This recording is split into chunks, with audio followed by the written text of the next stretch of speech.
Aujourd'hui, je vais essayer une moto très spéciale, la Honda Fireblade de l'équipe CBO, qui vient de réaliser un doublé au Mans aux mains de Mike Dimiglio, suivi de près par Alan Techer. On est en route pour le circuit de Nogaro. Alors c'est un circuit que je ne connais pas du tout. Il est situé à peu près dans le sud-ouest de la France. Jamais roulé là-bas. Et on est attendu par l'équipe de championnat de France Superbike de Honda. L'idée c'est de tester la Fireblade version Superbike France de Alan Techer, un pilote très très rapide. C'est intéressant parce que finalement cette Fireblade elle est un petit peu passée sous les radars. C'est dommage parce que depuis la fameuse RC30 et son V4, je crois qu'on peut dire que c'est la sportive Honda la plus extraordinaire qu'ils aient jamais produite. Sauf qu'elle est sortie en plein Covid cette moto. Et finalement, depuis, dans les championnats, on voit en majorité des Yamaha R1 et des Yamaha R1. Donc l'idée c'est de refaire un point sur cette moto qu'on a déjà essayé Adrien et moi, de découvrir ses faiblesses, ses forces et de voir comment Honda en championnat de France Superbike exploite cette moto. Quelques heures plus tard, nous voilà dans le Gers. La ville de Nogaro compte parmi ses attractions le circuit de Nogaro, baptisé Paul Armagnac en l'honneur du pilote gersois, en partie à l'origine de la construction du circuit dans les années 60. Il développe 3,6 km et dispose de 14 virages techniques et rapides qui ont fait sa réputation. Sur place, l'organisateur CBO Track Days, spécialisé dans le roulage sportif de haut niveau, m'accueille pour ce test particulier.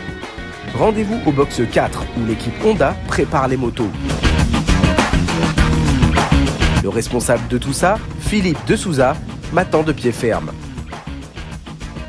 Salut Philippe. Salut Bader.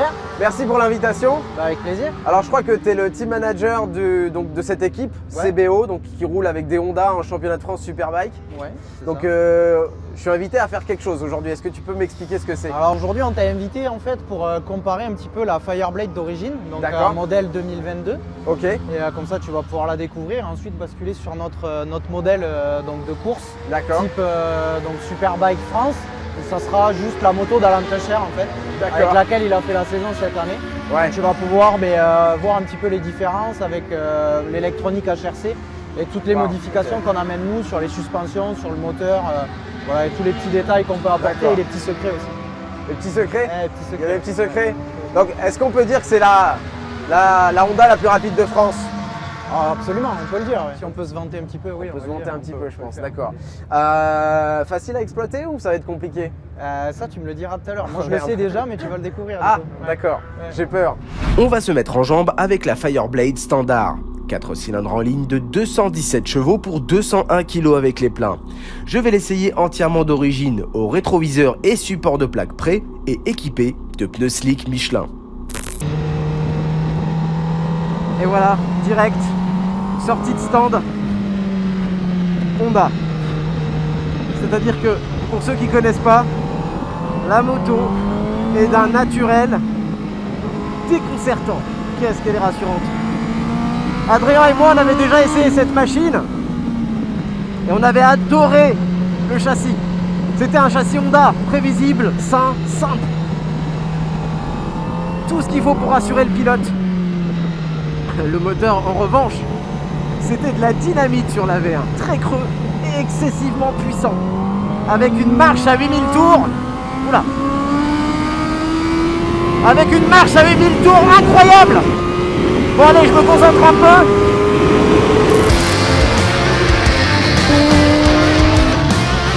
peu. Honda a écouté les critiques et a apporté quelques modifications à la CBR en 2022.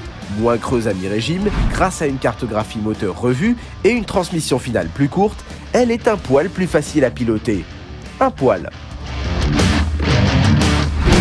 Mais on sent quand même ce creux à bas régime quand même. Avec cette marche qui n'est plus à 8000 tours mais à 7000. Oh merde. Drapeau rouge déjà. Ok. C'est l'hécatombe là. Encore un mec par terre. Ouh, puis celle-là est pas belle. Hein. Je l'ai dit à plusieurs reprises, mais ce qui est vraiment intéressant sur cette machine, c'est que ça faisait des décennies que Honda n'avait pas osé produire un moteur difficile à exploiter. J'entends par là un moteur très puissant et donc, par essence, un petit peu creux à bas régime. Honda, ça a toujours été la facilité d'exploitation, pas seulement le châssis, pas seulement les freins ou l'ergonomie, mais aussi l'utilisation du moteur. Alors, les Honda ont toujours eu cette réputation aussi d'être très facile d'origine et extrêmement performante une fois que vous y incorporez le kit HRC, Honda Racing Corporation. En fait, Honda font de très bonnes motos de route, y compris des motos sportives de route, mais si vous voulez une vraie moto de course Honda, il faut mettre le kit pièce. Et justement, il est temps d'essayer cette véritable Honda CBR de course. Par rapport à la Fireblade de série, cette machine reçoit bien sûr une carrosserie complète racing et bulle haute, une transmission plus courte et variable selon le circuit, des suspensions Öhlins de grade supérieur, des commandes de frein, d'embrayage et des platines racing, une commande de frein arrière à main, des plaquettes de frein plus agressives, un boîtier électronique HRC afin de régler et optimiser l'électronique de la moto, et enfin une acquisition de données 2D pour analyser l'ensemble des informations de roulage.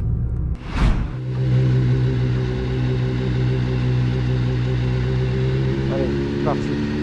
Déjà, je peux vous dire que la position n'a absolument plus rien à voir. Comme souvent sur des motos de course,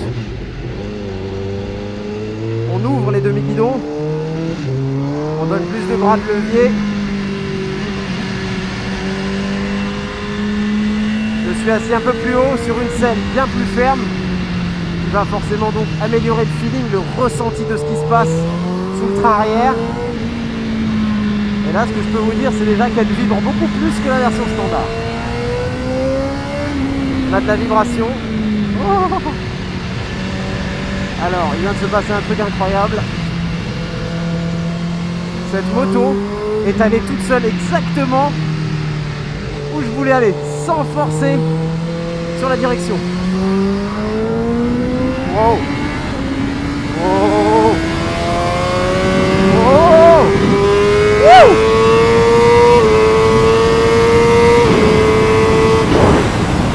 Oh.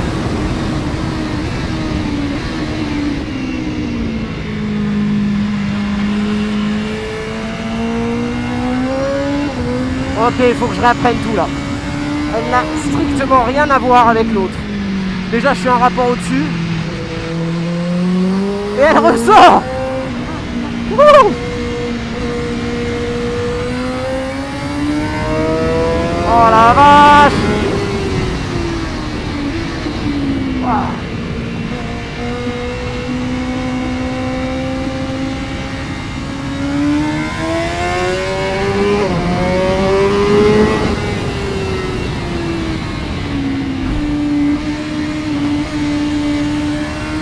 Elle est ferme, elle est vraiment très ferme. Le toucher du frein est très sec.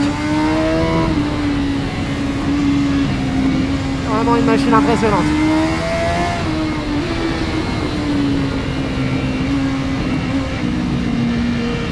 Bon, elle n'est pas faite pour rouler aussi lentement. Et je sens que je lui facilite pas la tâche. Allez, allez, allez, allez, allez.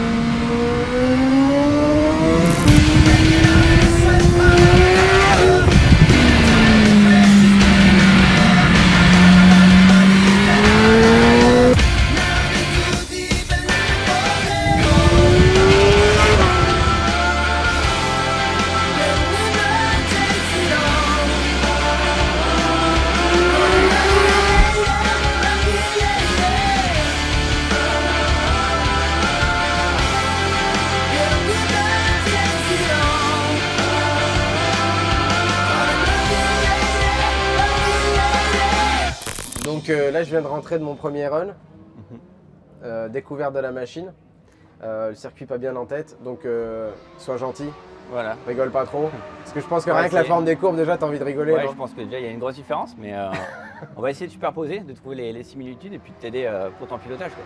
Alors là, tu veux superposer les courbes d'Alan Techer, Voilà. donc En le fait, pilote en FSBK voilà. qui roule sur cette moto, avec mes courbes. Avec tes courbes, ouais. C'est pas très gentil de ta part, ça. On va quand même essayer de t'aider à progresser. Bon, Le but. c'est cool. En fait, je la trouve hyper ferme et je la trouve très haute de l'avant. par rapport à une standard. L'origine. Là, elle est beaucoup plus haute de l'avant par rapport à une moto d'origine. Ah oui, on est d'accord. J'ai cette sensation que le train avant, il est hyper relevé quand tu montes sur celle-là. Ouais, elle est 5-6 mm plus haute que la moto d'avant, même plus. Wow, ouais. Mais c'est en course, on a tendance à mettre les motos sur l'arrière, justement pour t'aider à rentrer sur les freins. Et plus tu vas prendre du rythme et plus ça t'aidera d'avoir cet avant-haut. D'accord, ok. Mais le début de cette progression passe par une longue liste de choses qui ne vont pas. Tu vois déjà que tu arrives beaucoup moins vite. On a pas obligé de le préciser. 25 km/h de vitesse. Wow, et surtout, 25 d'écart. Ta vitesse d'entrée n'est pas si mal que ça. Si on compare l'entrée dans le virage. Mais par contre, tu te ralentis trop. À l'endroit où lui il accélère, en fait, toi tu es encore en train de finir ton freinage. Mais là, tu vois, comme tu es en train d'attendre, en fait, toi tu n'accélères pas entre les deux.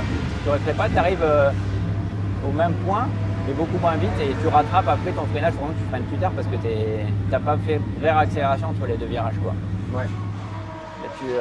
Tu remets pas franchement du gaz, tu vois. Tu as un semblant de réaccélération, mais tu te laisses emporter par l'élan. Ouais. Tu passes 20 km/h moins vite et tu remets pas à fond pour autant, quoi. Tu as relâché, mais tu arrives moins vite, donc forcément tu es obligé de lâcher, sinon tu vas t'arrêter. Mais comme tu arrives moins vite, tu as été tenté de reprendre tes gaz plus tôt. Comme tu as repris tes gaz plus tôt, ça t'a fait relâcher parce que tu as eu l'impression d'arriver trop vite. De ne pas réussir à reprendre la corde. Voilà, exactement, tu as l'impression de ne pas avoir pris la corde. Ça t'a obligé de relâcher. Tu aurais dû normalement pouvoir arriver plus vite, garder tes freins un peu plus longtemps, comme tu le fais Alan, pour pouvoir commencer à réaccélérer. Ce qui est important, c'est que quand on réaccélère, on construit une réaccélération.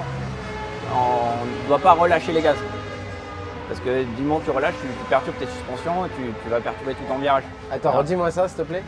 Et les gauches, c'est pareil, tu as tendance, tu arrives moins vite, donc forcément tu vas moins freiner, tu as tendance à vouloir plonger dans ton virage et à remettre les gaz tôt. Et le fait de remettre les gaz tôt fait que tu as une vitesse de passage à l'endroit où tu vas encore te ralentir un peu trop élevé, qui fait que derrière, tu vas être mal placé, ça va te renvoyer à l'extérieur, tu vas être mal placé pour accélérer sur tout. Et ça se voit, c'est flagrant. C'est ça, même sur l'entrée en virage, en fait, c'est le problème de tous les pilotes. Et j'englobe tout le monde parce qu'en fait, quand tu veux aller vite, tu essaies de jouer sur l'entrée. Parce que tu as l'impression d'aller vite, mais en fait, il faut arriver à se ralentir sur ce moment-là, temporiser pour rentrer plus tard, pour justement être capable de rouler sa moto et de réaccélérer en sortie de virage. Et ça, c'est une constante de tout le monde à tous les niveaux, quoi. Bon, écoute, je vais essayer d'appliquer tout ça, les bons rapports, les bons repères, et après éviter de reprendre les gaz ou de reprendre les freins. Voilà. Ce qui va découler normalement des bons rapports et des bons repères. Exactement, et d'un chrono qui s'améliore. Très bien, merci beaucoup. Avec plaisir. Bon, rassasié de conseils auprès de l'ingénieur, on va essayer d'exploiter cette machine. Je dis bien essayer, et juste convenablement. Donc là, le challenge, ça va être d'être sur le bon rapport et de rester au-dessus des 10 000 tours. Ça va être costaud.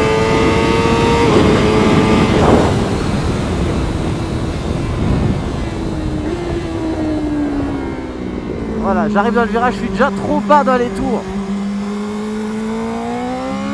Il va falloir rester très concentré, non seulement sur les repères, mais aussi sur les contours. La CBR se pilote comme une 600, et elle se mérite.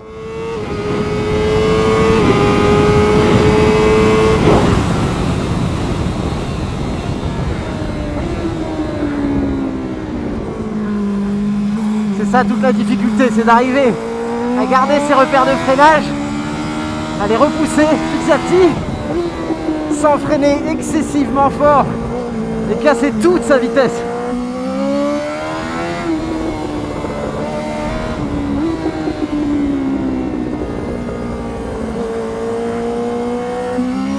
Alors, toujours en dessous, je sens que je me rapproche de cette phase et je suis toujours en dessous.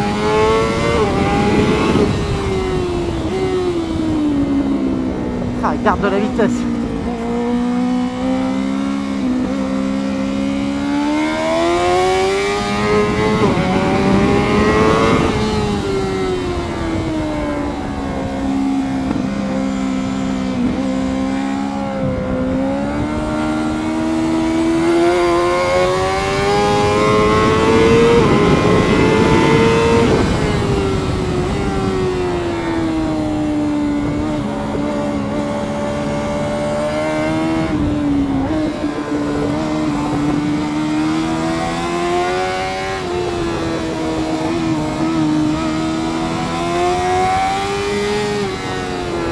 Putain les gars, je crois que c'est bon. Dans cette partie, j'ai réussi à rester au-dessus de 10 000 tours en 2. Je crois que j'ai réussi, putain. C'est tellement dur. Honnêtement, jamais de ma vie j'aurais cru qu'on pouvait exploiter une 1000 à des régimes moteurs pareils aussi longtemps. Bon, donc globalement, j'ai à peu près exécuté ce que tu m'as demandé. À peu près, bon, il y a encore du boulot.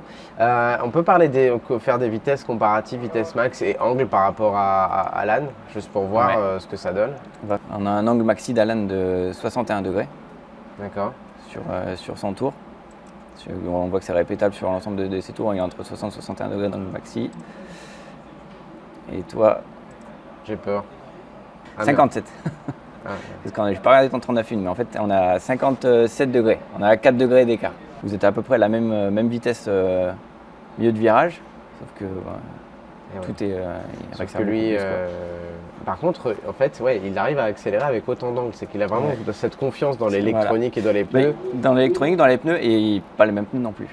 On roulait avec des pneus qui étaient plus performants que ce que tu as sur ta moto, qui permettent de plus accélérer sur l'angle également. Ouais, parce que là, c'est incroyable. Sachant que là, on est sur son tour chrono, donc le pneu est neuf, donc il a vraiment l'extra grip sur l'angle. D'accord. Donc effectivement, et puis c'est un pilote qui remet beaucoup de gaz sur l'angle, surtout à cet endroit-là du circuit, quoi. Et bon, alors 57 degrés d'angle contre 61, 4 degrés quand même. Et en vitesse max, alors atteinte? Alors vitesse max atteinte, tu as 265,9 quand Alan est à 286. 20 km. 20 km de différence. Alors, gaz à fond, il est 21% du temps gaz à fond sur un tour. J'ai peur. Donc lui, pendant 21% du tour, il est une poignée de gaz bloquée. On a 6% du temps. Putain, c'est un truc. Ah la honte. Lui, 21% du temps à fond, moi que 6% du temps. Waouh. Dur, hein. Ouais. 6% du temps, je ferai la conversion plus tard, là je sais pas compter, mais ça fait pas beaucoup de secondes quand même. Ok, bon, il y a du boulot. Hein. Je dis bon, il y a quelque chose à faire ou c'est mort? Je pense qu'il y a la base, mais faut travailler. Après, c'est peut-être pas la moto la plus facile pour. Merci de me trouver des excuses. Après toutes ces critiques constructives et déprimantes à la fois, il est temps d'aller serrer la main du pilote de la machine en question. Alors pour ceux qui suivent un peu les sports mécaniques, on sait que tu fais de la vitesse depuis tout petit. Tu as fait des grands prix, tu as fait du Moto 2. Du Moto 2 en Europe, championnat d'Europe, c'est ça, ouais. On fait vice-champion en 2016. Et après, je suis parti en endurance parce que voilà, à un moment donné, j'avais la tranche d'âge, je voulais savoir qu'est-ce que je fais de ma vie, est-ce que je travaille et j'en fais un loisir ou est-ce que j'en fais mon métier. Je suis parti en endurance parce que c'est là où j'ai pu gagner un peu ma vie en faisant ce que j'aime. Bien sûr. Et là, donc actuellement, tu roules sur cette machine. C'est ça. Donc ça, c'est ma machine de championnat de France, Superbike. Donc je fais 2 championnats, championnat du monde d'endurance et le championnat de France FSBK avec tes motos. Donc c'est une CBR 1000 RRR 2000 SP. C'est ça. Ce qui est incroyable, c'est que j'ai parlé avec Jérôme, le gars qui fait la télémétrie, et en fait, il me dit que je suis beaucoup trop bas dans les tours et que cette moto, elle se pilote comme une 600. En fait, c'est ça qui est dur, c'est que moi j'ai essayé plusieurs milles, que ce soit des Yamaha, des BM ou des Honda. Et la Honda, la particularité, c'est qu'il faut vraiment être dans les tours. Alors quand on est sur la moto, c'est dur, c'est que ça crie énormément. Ouais, énormément. Avec les boules caisses, tout, tu vois, le moteur il va casser quoi. Et en fait, elle a besoin d'être là-dedans parce que la plage d'utilisation est très haute. En fait, c'est fou parce que c'est terrifiant quand tu es sur la moto et que tu n'as pas l'habitude. Tu dis, mais attends, à ces régimes moteurs-là, je veux dire, avec une 600 de 120 chevaux, je veux bien. Mais là, on est à plus de 200 chevaux à la roue arrière, quoi. Et en plus, ce qui est dur, c'est que plus elle va crier, plus elle va aller vite. Ouais. Et le problème, les images arrivent vite aussi. Ouais, c'est dingue. Ouais. Donc toi, finalement, cette moto, on va dire quelles sont ses forces d'origine avant même d'être modifiée. Quand tu l'as essayé, qu'est-ce que tu as apprécié sur la Honda? Alors, la moto d'origine, en toute honnêteté, moi, je pense, j'aime pas dire ça, mais je pense que je suis un produit Honda. Les premières 1000 avec lesquelles j'ai roulé, c'était des Honda, donc sur la FCC. Ouais. Et voilà, moi j'ai toujours aimé parce que ça ressemblait à des vraies motos de course. Un avant précis d'origine, je parle. Un avant précis, une moto assez agile. Donc les premières manquaient un peu de moteur. Ouais. Sur celle-là, Honda a corrigé ce défaut, donc on a mis un moteur extrêmement puissant. La seule chose où peut-être j'aurais un truc à dire, c'est d'origine, elle a un parquet qui est très long, donc dur à utiliser sur le circuit. Bah oui, et là, donc, elle tire beaucoup plus court, Voilà, donc là ça tire beaucoup plus court. Donc là on est sur des braquets qui sont quand même beaucoup plus courts. Ouais. Et en fait c'est un missile. Alors, d'accord, mais il se trouve que réduire le braquet, Ouais. effectivement, ça la rend un peu moins creuse, Ouais. mais ça ne change pas son caractère moteur, on est d'accord? Non. Il y a quand même Non. un caractère. Quoi Et il qu'il y a ce arrive, truc. c'est ça. Quoi qu'il arrive, quand on n'est pas assez dans origine, si tu veux, on est sur l'angle, on commence à relever, et c'est là où le coup de cul arrive. Et c'est là, des fois, c'est même limite dangereux. Que si on est toujours en haut, déjà, ça nous permet d'avoir beaucoup de frein moteur, de nous arrêter. Et en plus, derrière, en fait, on n'a jamais ce coup de cul. Donc moi, quand je vais dire aux ingénieurs comme Jérôme, je vais dire, pour moi, la moto, elle est très linéaire. Ouais. Parce qu'on n'est jamais en dessous de 10 000. Waouh. Bon, en tout cas, bravo, chapeau pour l'avoir essayé. C'est une vraie moto de course. Pas simple. Non, pas ça. Franchement, elle inspire le respect. Donc, bravo pour ce que tu fais avec cette machine. Est-ce que tu as pris du plaisir? Oui, Bah, à c'est mort. parfait. On va nickel. À mort. Nickel. Frustré parce que tu sens les capacités, ouais. mais quand t'as pas l'expérience pour l'exploiter, bon bah tu compliqué. fais qu'admirer et pas trop essayer. Mais c'était une belle expérience. Bah, c'est cool. Merci pour ça. Merci, Banner. Merci, c'est cool. Ciao. Ciao.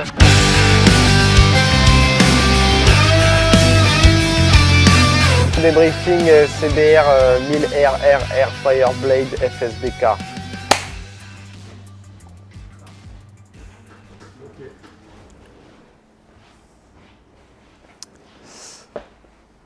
T'as une voix off avant ou un truc? On verra. D'accord. T'as roulé combien de jours avec la moto? C'était sur une journée ou deux? C'était 2 jours Ok. et franchement, il fallait au moins ça. Ah ouais? Ouais, très spécial à piloter cette machine. Ok. On l'a découverte ensemble, je ne sais pas si tu te souviens. On était parmi les premiers médias à recevoir cette machine en France. Mhm. Et puis la tester sur le pôle mécanique d'Alès. C'est pas le meilleur endroit pour ça, mais Non. Enfin, En fait, c'est un petit circuit et c'est une moto qui a besoin de place, on va dire. particulièrement la première version de la nouvelle Fireblade. Tu te rappelles à quel point elle tirait long cette machine? Bah, je me rappelle que j'ai jamais mis la 3. Ouais, c'est ça, c'est-à-dire que tout le tour du circuit se faisait sur 2 vitesses, Ouais. sur 6. La deuxième, tu prenais 2,20, 2,30. Ouais, je crois que c'était pas loin de 2,30 avant, 2,30, ouais. 2,35 au rupteur, quoi. Et ouais. Honda a retravaillé cette machine parce qu'il y a Mhm. une phase 2 avec des améliorations, une démultiplication donc légèrement raccourcie et aussi un peu de gestion moteur, réglage d'injection qui donne plus de couple à bas régime. Et effectivement, ça fait une différence. Ouais. Je te parle de ça parce que Honda a organisé cet essai avec le team donc de championnat de France Superbike avec cette machine. On avait donc la version standard et la moto de course pour comparer. Et c'est vrai que déjà, j'ai découvert la piste de Nogaro que j'avais jamais, j'ai découvert la piste de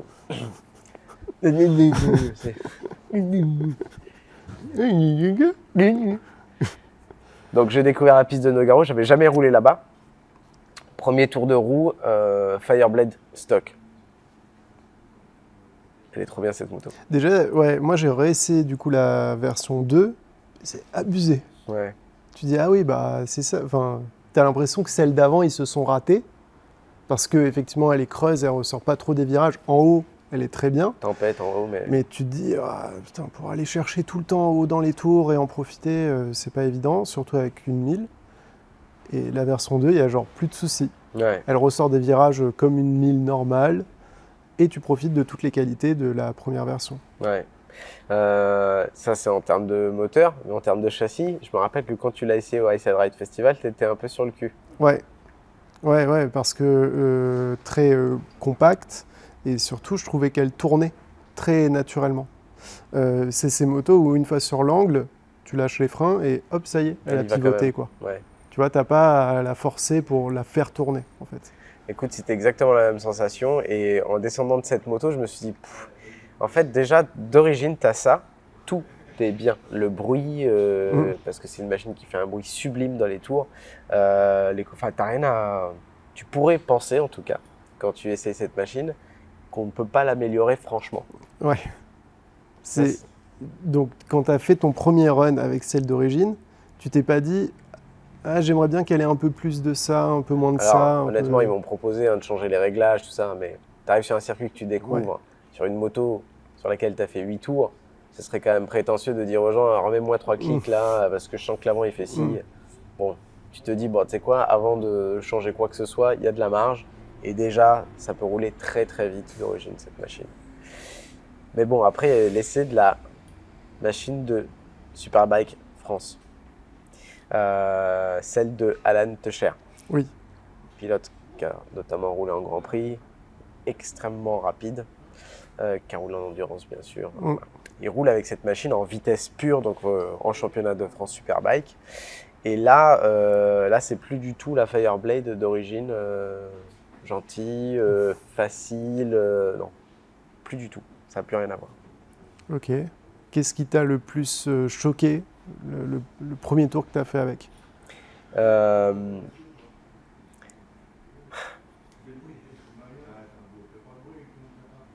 En fait, c'est qu'elle est plus difficile en tout. Ah. Tout. C'est ouf, mais un exemple. La moto de route, la moto d'origine en tout cas, si on peut appeler ça une moto de route, quand tu touches les freins, il y a de l'attaque, il y a du mordant en direct, c'est même un peu perturbant parce qu'elle est très agressive sur la prise de frein. Tu arrives avec la moto de course, donc tu arrives plus vite au même repère de freinage, tu prends les freins, il y a 0 mordant. Ah ouais. Rien. Putain, il n'y a pas de frein. Et en fait, dès que tu appuies, bam, c'est là qu'elle se met, tu perds de la stabilité. Ouais, mais après, ce mordant-là, ils l'ont enlevé, je ne sais pas vraiment pourquoi.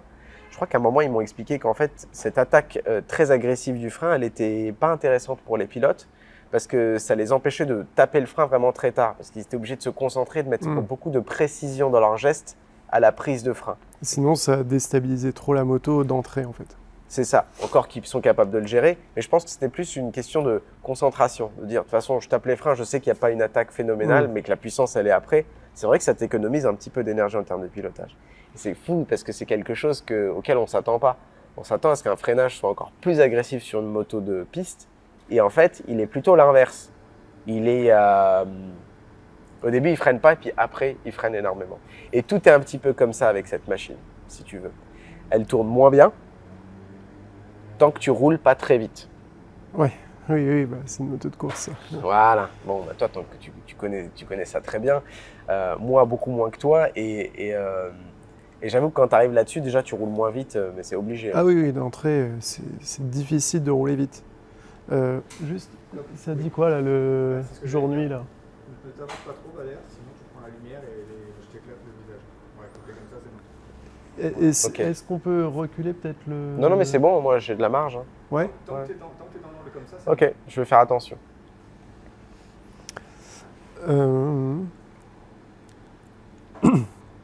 Ouais, ces motos, en fait, elles demandent d'avoir confiance en elles d'entrée.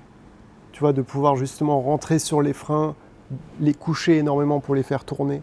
C'est ça qui est dur avec une moto de course, en fait. C'est que quand on dit il faut un niveau pour les exploiter, c'est qu'il faut plus forcer sur la moto pour qu'elle te donne ses meilleures capacités. C'est ça. Ce qui était intéressant, c'est qu'on avait quelqu'un qui était en charge de la télémétrie. Donc la moto, elle est bardée de capteurs. Pas les capteurs que tu as d'origine sur des machines, mais des capteurs supplémentaires, notamment typiquement des espèces de petits vérins qui viennent mesurer l'enfoncement des suspensions. Enfin, tu as plein de capteurs en tout genre comme ça qui permettent de voir exactement ce que fait la personne quand elle pilote cette machine. Et bien sûr, les enfoirés, ils ont comparé donc, mes courbes avec celles d'Alan Techer. Excuse-moi, mais tu as tout le temps le nez en fait qui passe. C'est sûr que tu veux pas qu'on recule on se met la marge. Hein. Non, mais on recule genre de 20, juste que tu fasses ça. Ça change tout le large, quoi. Mais oui. Attends, mais je me recule juste un peu comme ça. C'est bon? Ah bah là, ouais, t'es tranquille. Oui, là, t'as de la marge. Ouais, voilà. Bah, au bout du nez, t'avais le truc. Ouais. Ouais, c'est super tout ça. Bref. Est-ce qu'il faut refaire le point sur le large? Voilà.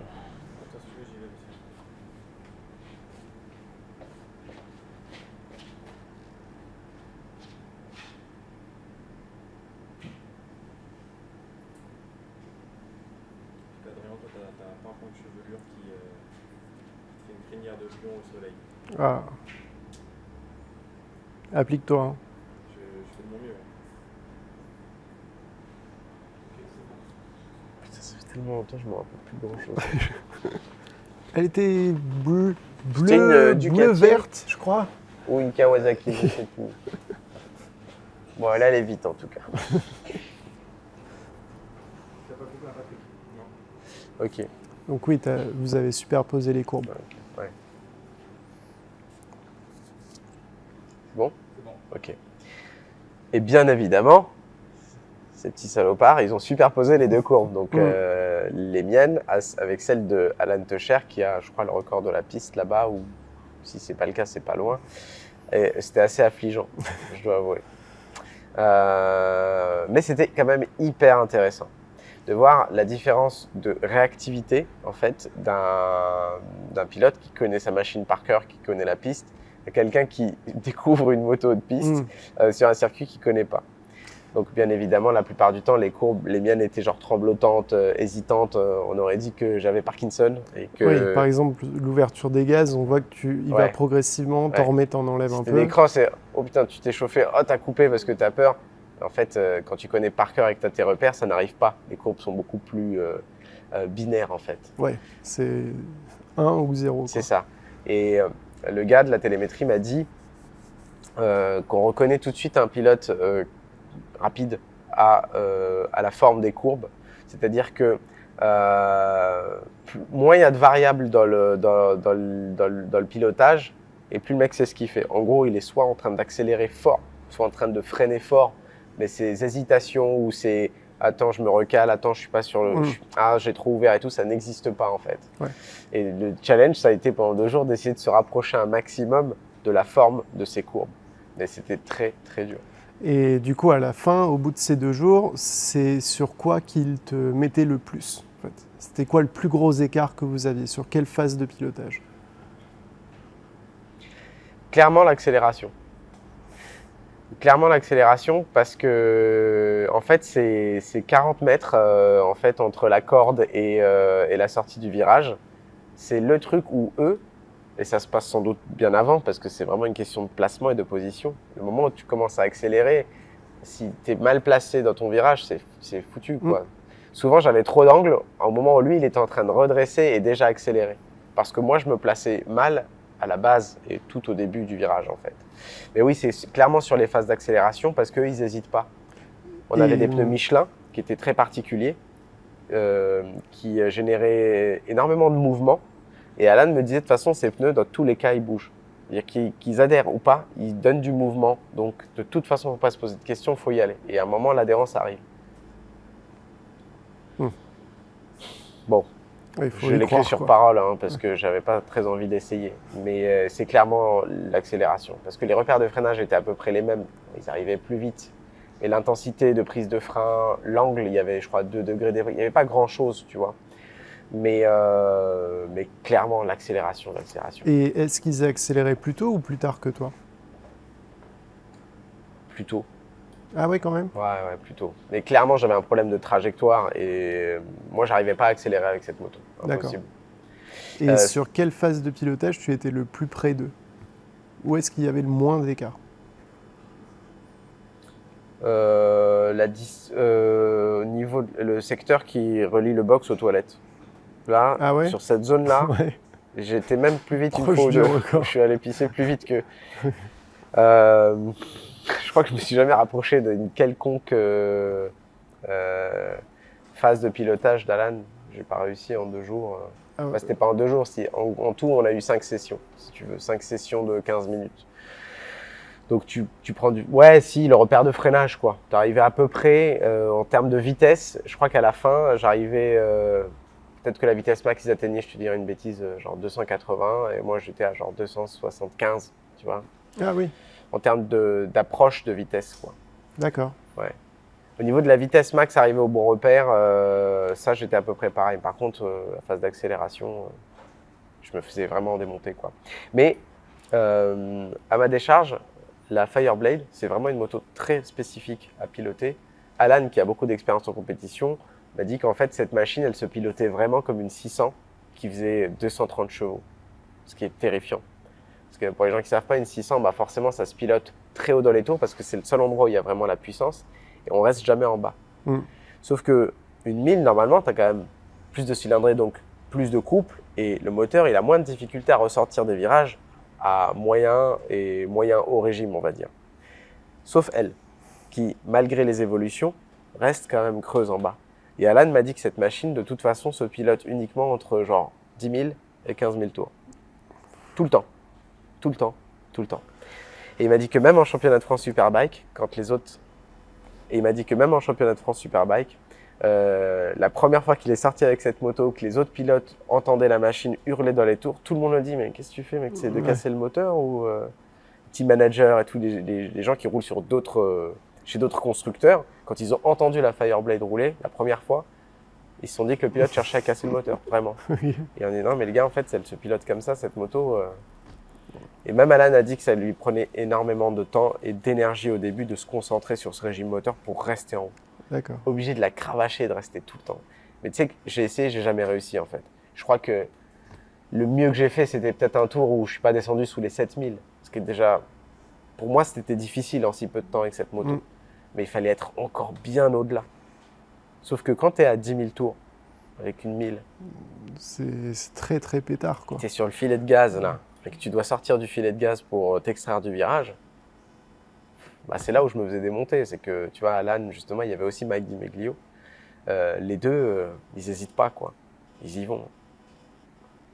Parce qu'ils se reposent sur l'électronique ou parce qu'ils ont justement, leur ouverture des gaz en sortie de virage, est-ce qu'elle est linéaire? Est-ce qu'elle est franche? Elle est linéaire, mais rapide, mais courte. Voilà. C'est-à-dire qu'ils font jamais ça. Tu vois, ils font toujours. En fait, c'est toujours très progressif. C'est toujours progressif, mais rapide. Ce que m'a dit le télémétriste, c'est que il m'a demandé est-ce que tu l'entends se déclencher le traction control?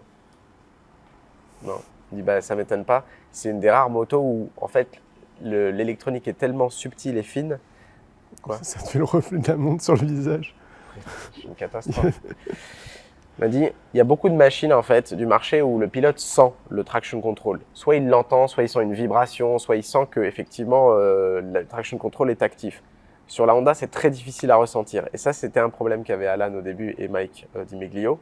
Ils avaient un doute sur le fonctionnement du traction control en disant aux gars, vous êtes sûr qu'il fonctionne parce que je sens rien. Hein. Ouais. Oui, si, on le voit, la télémétrie, il fonctionne. Il est très fin alors. C'est qu'il est très fin. Typiquement, cette machine, et d'autres je pense, mais comme il m'a expliqué le fonctionnement, je vais te l'expliquer. Quand tu es à plus de 45 degrés d'angle, quelque chose comme ça, en tout cas plein angle, tu n'as que 2 cylindres qui marchent. D'accord. Tu n'as pas les 4. C'est ce qui fait que quand tu la redresses et que tu accélères, à un moment, quand les 2 autres cylindres se mettent en route, tu as un à-coup, mon gars. Ah ouais. Et ça, ils n'arrivent pas à le juguler. Il m'a dit, en fait, à un moment donné, de toute façon, quand il y a les 4 qui se mettent en marche, on a cet à-coup et on n'arrive pas à le calmer, quoi. Enfin, tout ça, c'est ouf parce qu'on a l'impression qu'on parle d'une moto genre des années pop, genre un 2 temps, terrifiant, difficile à piloter. En caractère, ouais. En caractère. Tu vois, quand je te décris ça, tu ne dirais pas que c'est une Honda de 2020, mais cette Fireblade, elle est vraiment comme ça, quoi. Mais quand même, au contraire de ces 2 temps, des années pop et tout, est-ce qu'il y a des moments où tu avais peur et où tu te disais, là, si je fais la moindre erreur, je vais chuter? Ou est-ce que tu te disais juste, si je fais la moindre erreur, je vais être moins rapide? Non, la deuxième, bien voilà. sûr, bien sûr. Parce que ça reste quand même extrêmement... C'est dur à exploiter, mais c'est facile à conduire. Ouais, Tu vois ce que je veux dire? Ouais. C'est très dur de faire un chrono avec une moto comme ça quand tu la connais pas. Mais par contre, n'importe qui peut faire le tour, mettre un peu d'angle, accélérer franchement, freiner un peu tard. N'importe qui peut faire ça avec. Par contre, rouler vite avec, oui, bah, ça demande du métier. Il faut pas oublier que ces gars-là, les Mike DiMeglio, Alan Techer, il y a même des gars qui étaient en Grand Prix. Mike DiMeglio, champion du monde 125, champion du monde d'endurance. Enfin, c'est des gars, ouais, ils savent piloter. Et quand même eux, ils te disent, ah, c'est chaud, hein. C'est vraiment chaud avec elle, hein. C'est dur. Franchement, ça impose le respect, quoi. Et même eux, ils sont d'une humilité, tu vois, face à une machine comme ça. Ils étaient là pendant 2 jours à tester les réglages, les suspensions. C'était magnifique à voir. Tout ce balai là d'ingénieurs de télémétrie qui était avec eux. Tu sens que cette moto, cette Fireblade, elle est quand même particulière. C'est pas donné à tout le monde de l'exploiter et c'est ce qui rend l'objet assez beau, je trouve aussi. Ouais. Et du coup, si tu avais le choix, on te dit, bah voilà, vas-y, prends-en une. Tu as la stock ou celle de FSBK pour rouler sur ta journée piste. On voit la stock. Hein. Ah ouais. Ah oui, oui. Ok. Bah oui, parce que les limites sont déjà tellement loin. Mais après, alors, il y a un truc, c'est que quand tu montes sur la stock, que tu fais tes tours, toi, tu dis, putain, c'est ferme, c'est raide, c'est... Tu montes sur la moto de course, c'est pas raide, ça va me casser le coccyx en deux. C'est un morceau de béton, en fait, tellement c'est dur. Et tu remontes après sur la stock pour comparer, et là, tu as l'impression que c'est sur une Goldwing. Eh oui. D'un coup, tu te dis, ah, mais ce qui n'était pas confortable, en fait, avant que j'essaie la moto de course, c'était un canapé, en fait. Elle est hyper molle, tu as l'impression que tu es assis sur l'arrière. Même au niveau du ressenti, tu vois, tout est absorbé par les suspensions un peu molles et par cette selle, tu vois, qui est un peu molle. Sur la moto de course, tout est beaucoup plus rigide. Tu es au contact direct, tu sors de la poignée de gaz, mais vraiment, tu sors du TP0, tu as tout de suite une réaction. Alors que l'autre, tout est plus enrobé, plus... Voilà. Donc, ouais, pour du track day classique, c'est déjà le cas chez tous les constructeurs. Hein. Aujourd'hui, toutes les sportives sont extraordinaires. Tu les sors de caisse, tu désactives l'ABS, tu mets 2 bons pneus. Oui, oui, oui. Et encore, désactiver l'ABS, c'est pas toujours nécessaire. Attends, Marion, tu reprends le soleil derrière. Bah après, là, je pense que si tu avances, Mais tu là, vas je avoir vais que du bientôt- soleil. Hein. Ah ouais, mais là, c'est... C'est too much. Allez, bientôt fini. Et du coup, si tu dois la comparer à une autre moto que tu connais très bien, c'est la Yamaha R1. Ouais. Je crois que tu avais la tienne en plus sur cette journée et tu as Ouais. roulé avec les deux motos. Ouais. Quelles sont les différences entre les deux? La R1, elle est tout de suite facile, en toutes circonstances. C'est que la plage de régime d'utilisation d'une R1 par rapport à celle de la CBR est Ouais. immense. La R1 allonge moins. En sensation pure, en tout cas, tu as vraiment l'impression, pardon, je me reprends. En sensation pure, tu as vraiment l'impression de passer les vitesses plus tôt et d'être parti de beaucoup plus bas et que ça le fait, ça tracte, quoi. Très facile le moteur crossplane à moyen régime. La Honda, elle est plus dure, elle est plus exigeante. Mais c'est ce qui la rend un peu plus excitante aussi à piloter. Elle te challenge, tu vois, Ouais. cette moto, en fait. Ouais, elle se mérite. Elle se mérite. En châssis, je préfère la Honda Ouais. que la Yam. Voilà, donc plutôt le moteur de la Yam pour les bas régimes. Mais pour tout le reste, la Honda... Ah oui, tu prendrais la Honda juste avec les bas régimes de la Yam, même pas ouais. un bout de la... ça serait la moto ultime pour moi. de ça. Ah ouais, à mort. Ça serait incroyable. Et du coup, tu la conseillerais à quel type de pistard, la CBR 1000? Bah, soit quelqu'un qui a vraiment de l'expérience pour pouvoir l'exploiter comme il faut, c'est-à-dire à haut régime, parce que c'est pas donné à tout le monde ça. Soit juste quelqu'un qui s'en fiche du chrono et qui veut juste une belle moto qui fait un joli bruit et où il n'y a rien à changer. Un fan de la marque pourra complètement prendre une Fireblade s'il a envie de faire de la piste et qu'il n'est pas focalisé sur le chrono. S'il est focalisé sur le chrono, qui fait beaucoup de track day et qui veut vraiment rouler vite et tout, c'est une moto qui va être plus challenge, ouais, qui va plus le mettre en défaut, Ok. qui va être moins facile à exploiter. C'est pas un hasard si on voit plein de R1 partout. Elles ont la réputation d'être accessibles en termes de pilotage et moins de Honda parce que moins accessibles en termes de pilotage. Et un peu plus cher en pièces. Et en tout Cher en pièces. C'était l'inverse avant. Ouais. Avant, c'était les Honda qui étaient extrêmement faciles. Ouais, c'était la moto de Monsieur Tout le Monde. Bah, depuis la nouvelle Fireblade et encore plus cette phase 2, c'est le monde à l'envers, quoi. Et en termes de chrono, est-ce que tu as fait des chronos avec la moto d'origine et la moto FSBK? J'ai fait les mêmes temps sur les deux motos. Ah oui. Ouais, vraiment. Ok. Après, comme de toute façon, tu connais pas le circuit, tu connais pas la moto, t'es pas là vraiment pour faire des chronos, tu testes des trucs, tu vois. Tu testes des choses d'un virage à l'autre, tu testes un freinage, tu dis, ah, tiens, pas mal. Et à aucun moment, je me suis dit, tiens, je vais aller claquer une pendule, Oui. quoi. Mais j'ai fait les mêmes temps, en fait. J'ai roulé en 37 sur les deux, quoi. Je peux pas vraiment répondre à cette question parce que du coup, je me suis pas dit, allez, je vais essayer de me challenger. Et tu roulais dans les mêmes chronos avec ta R1 que tu connais bien aussi? Ouais, 37. un peu plus vite, je crois. Ah, sur ouais. ma R1, un peu plus vite, ouais. Mais c'est plus grâce à l'habitude que tu as de la moto que vraiment... Non, pour le coup, c'est juste parce que j'essayais de plus faire des trucs avec ma R1. Ok. Donc, c'est pas vraiment une question. C'est pas vraiment une réponse intéressante. La question était très intéressante, je vais pas te vexer. Non, bah, tu l'as dit quand même, hein. Mais bon. Ok, bah voilà, écoute.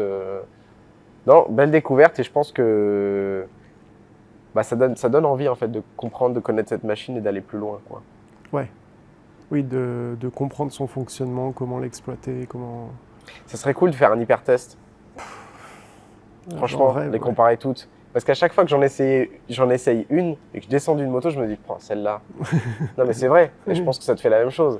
Il n'y a pas une de ces bonnes sportives où on descend, on se dit, bon, elle pas ouf. Ah non, bah non, c'est ouf à chaque fois. Et Ouais, ça, c'est sûr. arriver à les classer, franchement, juste en sensation, pour moi, c'est impossible. Elles sont toutes très différentes à piloter, mais je pense que en termes de chrono, elles sont extrêmement proches. Ah oui, oui. Je Oui, pense y a qu'elles pas- sont dans y a la pas même une seconde. seconde d'écart entre la première et la Voilà, dernière. tu vois, on l'a dit en c'est même temps, je pense qu'elles sont dans la même seconde et pourtant si différentes. Ouais. Il faudrait qu'on se le fasse quand même, l'hypertest. Carrément. Non, pas maintenant parce qu'on est fin décembre et ça caille un peu. Mm. Et bientôt. Avec plaisir. Enfin non, pas toi, hein. Toi tu prends les chronos, moi je roule. Ouais, bah oui, je viendrai voir ça. Ouais, regarde-moi bien. Hein. Merci. Ouais, c'est bon. Coupette.